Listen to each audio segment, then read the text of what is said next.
A grana apertou e você não está mais conseguindo pagar em dia o empréstimo bancário. O gerente não para de te ligar dizendo que vai piorar as contas da sua empresa. Será que você tem que sair desesperado por aí para vender a sua alma para pagar o banco e salvar o seu negócio? Acho que não é bem assim, né?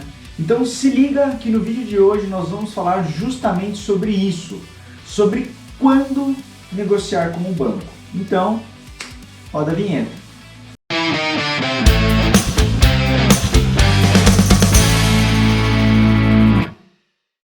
Seja muito bem-vindo ao nosso excelentíssimo canal. Se é novo por aqui, já começa a seguir a gente e não se esquece de curtir o vídeo que toda semana tem informações novas. No Brasil, não é difícil vermos por aí pessoas e empresas devendo cifras gigantescas para os bancos. Afinal, as nossas taxas de juros são altíssimas e o sistema de cobrança dos bancos é avassalador.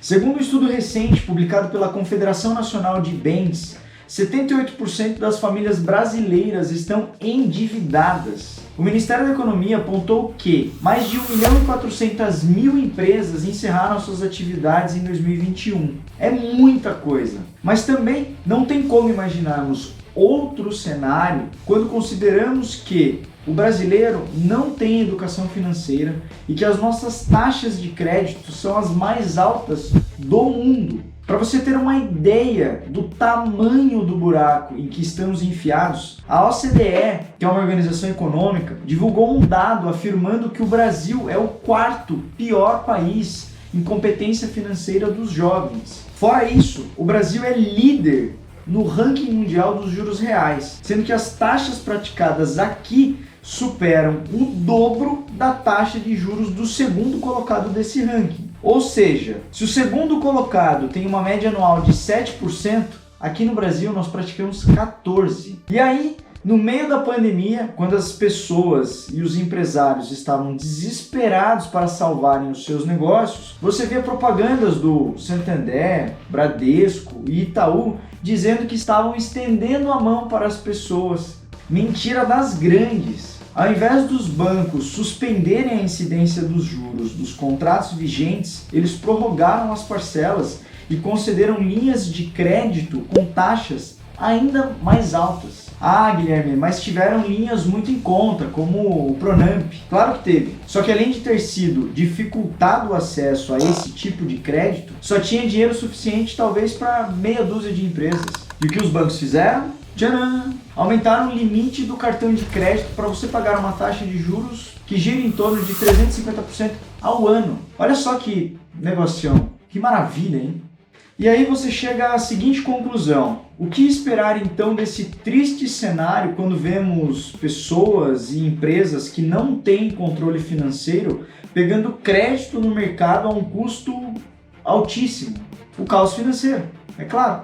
Mas no meio dessa confusão, desse cenário nebuloso, qual é o melhor momento e a melhor forma então para se negociar com um banco? Como não ser ainda mais prejudicado? Deixa aí nos comentários a sua opinião sobre isso. Bom galera, antes de mais nada, é importante deixar claro que a tomada de crédito no mercado não é algo negativo, muito pelo contrário. O giro do dinheiro é extremamente importante para o crescimento dos negócios.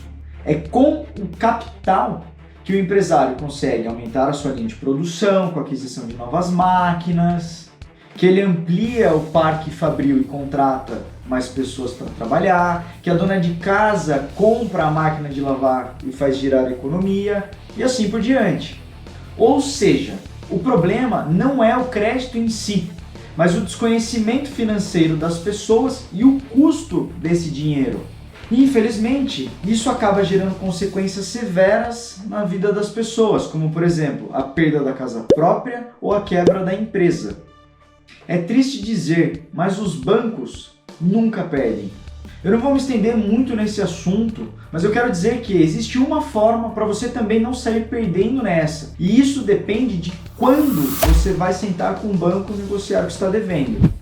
E a primeira lição que você tem que aprender é que não adianta você querer negociar com um banco em uma situação de vulnerabilidade, de fragilidade, no desespero, só para não ficar inadimplente. Existem situações em que descapitalizar a empresa ou liquidar o patrimônio para colocar em dia as parcelas do empréstimo é a pior besteira que alguém pode fazer. Isso só aumenta o tamanho do problema.